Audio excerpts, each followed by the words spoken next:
and Gozo, and welcome to another episode of Lovin Daily. I'm Yannick Parch, and with me is Jean-Paul Otsapardi. We're going to be running through today's main stories with you.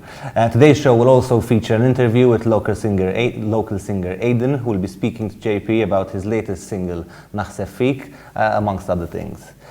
So on to today's headlines. Maltese star Destiny has made it to the final of the Eurovision Song Contest after a dazzling performance in yesterday's semi-final.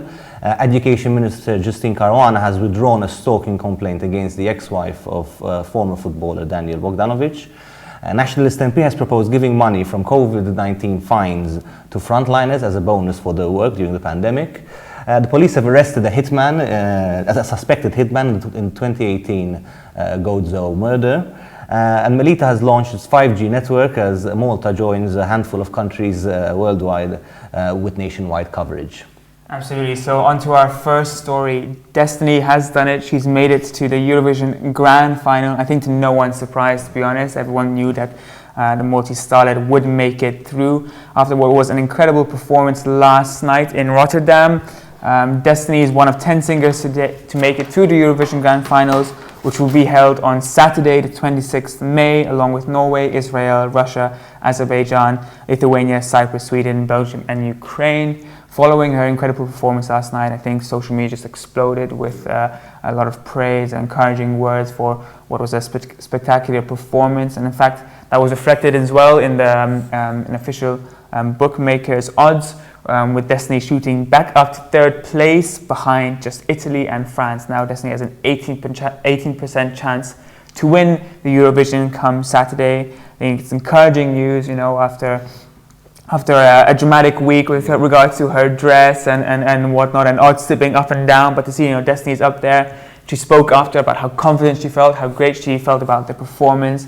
And it was great to see her out there. I think it was an excellent performance. I think everyone was super proud of how she performed. Did you watch it last night? No, you might have just outed me as the only person in this office that doesn't follow the Eurovision. That said, though, one hopes that this year might be our year. I mean, we've been waiting for this for many years. Who knows? Maybe this year will be it. On to our next story. Education Minister Justine Caruana has dropped a stalking complaint against the ex-wife of former Malta international footballer Daniel Bogdanovic. Caruana, who is understood to be in a relationship of some sort with the former footballer, filed a criminal complaint with the police over allegations of stalking by Bogdanovic's wife. The case was withdrawn after lawyers representing Bogdanovic's estranged wife planned to summon close to 40 witnesses in the case. This isn't the first time the couple have been in the news. In March, it was revealed that the minister had granted Bogdanovic a €15,000 contract to draft recommendations on improving the national sports school's ability to produce elite athletes. The appointment was reversed by Prime Minister Robert Abela after public outrage of the contract. Caruana was reinstated, was formerly the Gozo minister, but had to step down in January 2020 after revelations linking her former husband with the mastermind in the assassination of Daphne Caruana Galizia. Yeah, I think it's a bit of a messy situation here, unfortunately, when personal life gets muddled with work and stuff. But obviously, this is something that needs to be addressed. Bogdanovic still works at the Education Ministry, as you had mentioned. So, not nice to see, that there are, these kind of mixing between personal life and professional life as well. So, we'll see how that pans out. Moving on to our third story, Nationalist MP Herman Schiavone has come up with an interesting proposal to give the money collected from COVID-19 fines to all frontliners fighting the pandemic as a form of a bonus. Schiavone yesterday wrote on Facebook following actually Lovin Malta's report that around at least €317,460 have been collected from fining people who have breached the nation's mandatory face mask laws. So it's a lot of money, that's collected from these fines. And Schiavone said, what?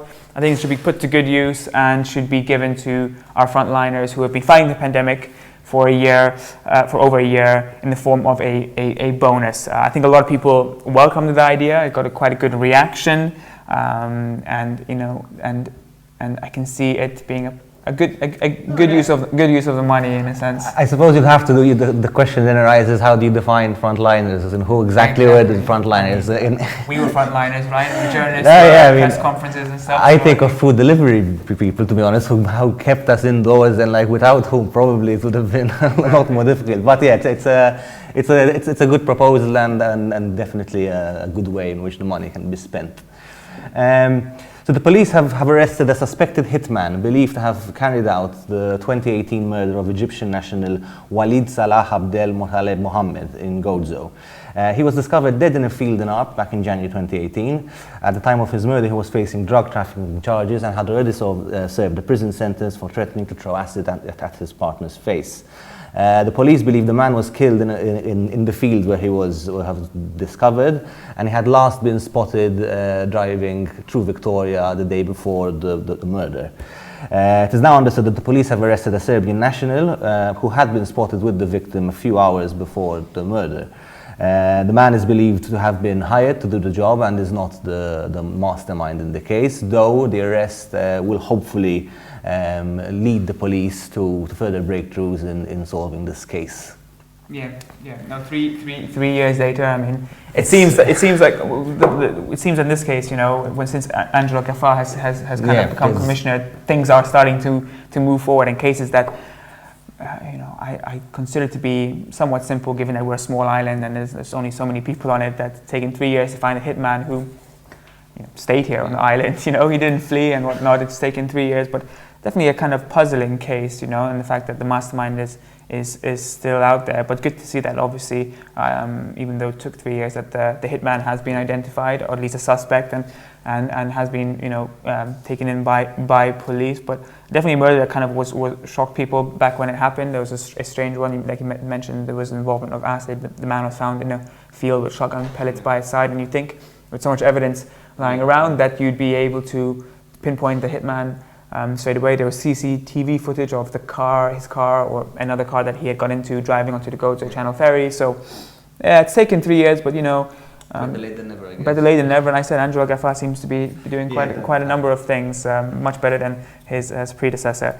And moving on to our last story, quite a controversial one as well, but now concerning the launch of 5G in Malta. Melita launched their 5G network yesterday, and which means Malta now joins a handful of countries with complete nationwide coverage. So basically, if you're a Melita Enders customer right now, you're benefiting from the 5G network, which promises, incredible speeds and internet and whatnot, everything you have, but much better, and also opens new avenues for, greater technology when it comes to electric cars, even medical equipment and or the required connections and stuff like that. So it's great to see that Malta has finally implemented a 5G service, but obviously it comes with a number of fears as well. The whole 5G conspiracy about the radiation and whatnot. Most notably the fears that the electromagnetic radiation can cause damage to people, which I think there's some basis of evidence too, but Melita are fully confident in the product they're offering and said, we've taken into consideration the fact that people are worried about emissions from our 5G networks in general, and we're going to publish all our emission data online and keep it up to date periodically. In fact, the emission from telecommunications in Malta in general, including 5G, is less than 1% of what is approved in the EU, so it's good to, we don't really run that risk of, getting radiation and growing extra limbs or whatnot, thankfully. The only thing we have is increased internet speed, better capabilities, and chances for us to improve our technological capacity. Plus, I don't think the radiation emitted is higher than most other things that we don't think twice about using. I guess these stories, these developments always come with this initial resistance, and then eventually everyone starts to love the fast internet speed and everything they can do with it. Of course. So those were our headlines for today, and we're going to cut away to a short clip of Aidan's latest single, Naħseb Fik, and then we're going to be back, and JP is going to be interviewing Aidan. Stay tuned.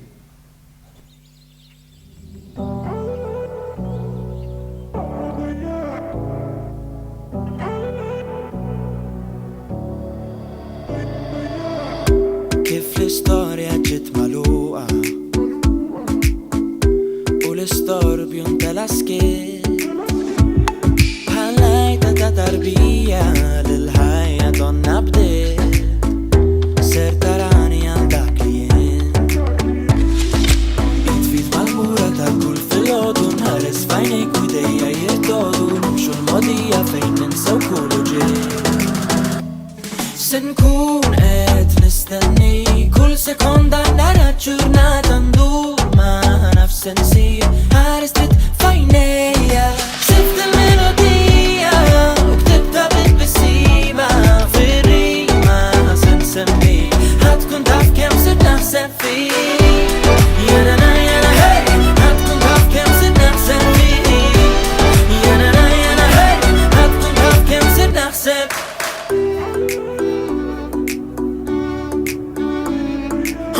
jekk nimxu passi bħal tal-iljun intl il-maġġieri u kien il-vapur m'hemmx ħin mitluf bik nagħlaq it-truf ser ngħix għanixxel u mmut m'għaddija x'kien nelbu bil-mistħija hawn mim l-imħabba u bagħdija ċans wieħed biss il-lejla la la la se nkun qed nistenni kull sekonda nara ġurnata ndur ma' nafs insib ħares trid f'għajnejja sift il-melodija u ktibta bil-bisima fir-rima se nsemmik ħadkun taf kemm sirt naħseb fik jana hey ħadkun taf kemm sirt naħseb fik jana hey ħadkun taf kemm sirt naħseb fik u maħmura ta' kull flaxija ħares lejk wadit ziffa fina hawn se nkun nistennik naħseb fik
Welcome back to Lovin Daily. We're now joined by local singer and musician Aidan. Aidan, how are you? Hi, good morning. Good morning. Thank you for joining us today. Thank you for Aidan's inviting me. latest single, Nasa Preek, went viral. It was sung completely in Maltese, so the Yeah. original and new, innovative idea and for it to go viral was amazing. But before we jump to that, I have to ask you about what happened last night at the Eurovision semi-finals with Destiny's performance, Aidan Cassar. What did you think about it? What did you make of it? And do you think she stands a chance to win in the finals? Well, I was so excited watching her. Destiny is a friend of mine, so I was even more excited. But I had no doubt that we'll make it to the finals. I think it was actually superb. It's a freaking good song, so and the performance was also very good. I think we do stand a chance. Yes. Yeah, I think we'll do Is really well. favorites to win? Well, I have some favorites. Yeah. I have Malta, obviously, but not because I'm Maltese, but it's a good song. Iceland, I love Iceland. I love France. I love Cyprus as well. Cyprus was amazing yesterday. Italy is also really good. Yeah, there are quite some good songs. And Destiny definitely stands a chance to at least, get in that top 3 Yeah, bracket, I maybe think- even win it for the first time. I think top 5 for sure. For sure. Excellent. And you've obviously had your shot at getting to the Eurovision with the Malta Yeah. Song for Europe, and obviously you were an X Factor as well. Yeah. And I know that you follow it avidly. But kind of what is the future for Eurovision in Malta? Now X Factor is over. What is the kind of format you think where we're going to pick our next Eurovision contestant? Having been in a position yourself, what do you think is the next step? For sure, I would love if the Malta Eurovision returns, the Malta Eurovision Song Contest returns. I participated in the last edition. I placed fourth on my first time participating, and I placed third with the juries, which was quite good for the first time. So the return of the Malta Eurovision for me as an artist, it would be quite beneficial. If X Factor Malta returns, I think that would be the strategy. I think that the winner. You think it's the best option to choose a Eurovision contestant, X Factor? Well, with the first time that we tried that formula, Michaela had done really well at Eurovision, and Destiny is also doing really well. So I wouldn't mind if we keep that formula. Do you think there'll be another X Factor season? I've heard rumors that there's going to be another X Factor Malta, but obviously it's not official yet, and I mean it's not sure. And would you participate, or are you too big for X Factor? No, I wouldn't say I'm too big. I wouldn't say I'm too big for X Factor. Your latest song has over 500,000 streams, right? Naħseb Fik, it was, and I mean that's impressive enough for a Maltese musician, let alone a song that was written completely in Maltese. I mean, how was the reception to all of that? Yeah, well, actually, it took like a month before it went viral on TikTok and Instagram stories and Facebook sharing, etc. It took a month from the festival, because I participated. It debuted at Musica Musica. Exactly. I was a bit unsure before I released this Maltese song. I had been wanting to release something in Maltese, to write something in Maltese. I've always said, like, each country has its own Justin Bieber, its own Rita Ora. Why can't we have a Maltese song with an international sound? And basically, Naħseb Fik was born. There was a specific formula when we wrote Naħseb Fik. It took 9 versions of it. Did you write it yourself? Was it something I wrote it myself, but I worked with international producers Okay. on the production of the song. But again, it took 9 versions for it to have that perfect sound, that international sound. And yeah, like you mentioned, it's the international sound where as soon as, you know, it went viral, my inbox was hitting up with people like, you know, who were saying like, check out this song, like it's legit, you know, a good song, like this is something I could listen to radio. People were really proud of it. And you know, like I said, like I think the last time I checked on YouTube, it's got 250,000 views, but in total streams, how much does it have? Do you have it updated? Now almost over 600,000. Almost in just 2 months. And I have their comments on it. I've seen that people, you know, who like I don't understand what he's saying, but I love the sound, his voice, and even the music video. Right, a month after, like it got such a good reception, you decided to launch a music video. It was shot here in Malta with some beautiful landscapes and scenes. What was the inspiration behind the music video? Well, the music video is very summery. It got that summer vibe. The song is a love song, so it's about love. The author is saying that he's writing all these love songs about this special person.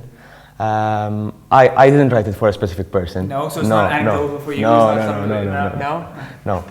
Not yet, at least. No, not yet.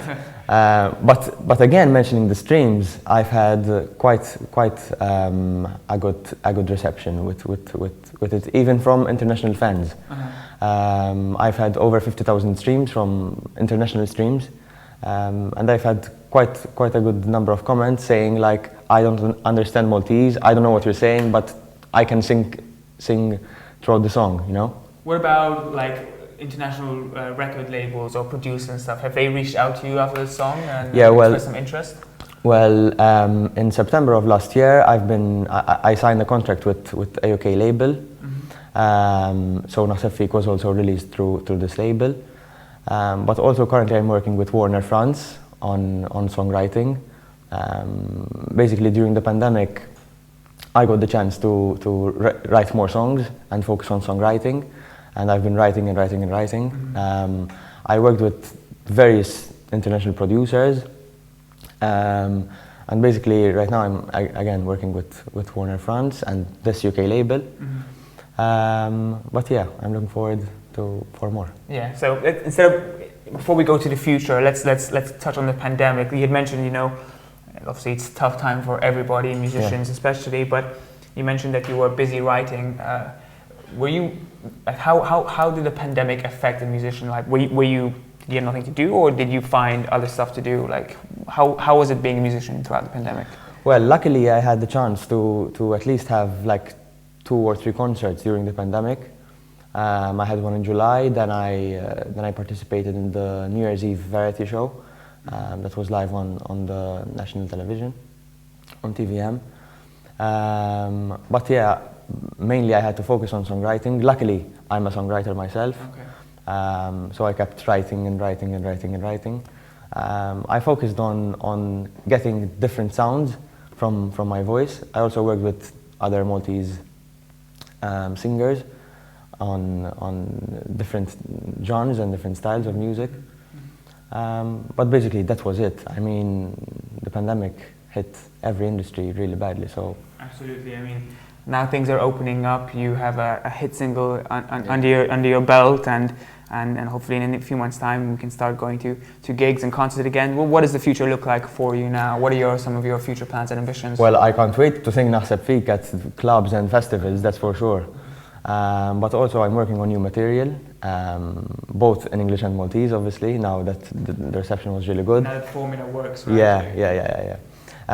But the key now is to not create Naħseb Fik version 2. Right. So the key is to create something modern, fresh, but different, you know. There's still going to be some people who will compare it with the other one, especially having that reggaeton kind of style. People will still compare it with the other hit song. But I think that's the key.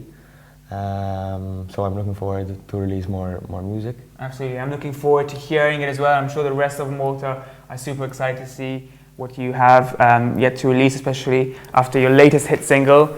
Aidan, thank you so much for joining us today. Appreciate you coming on, and to all of you who tuned in, have a day full of lovin'.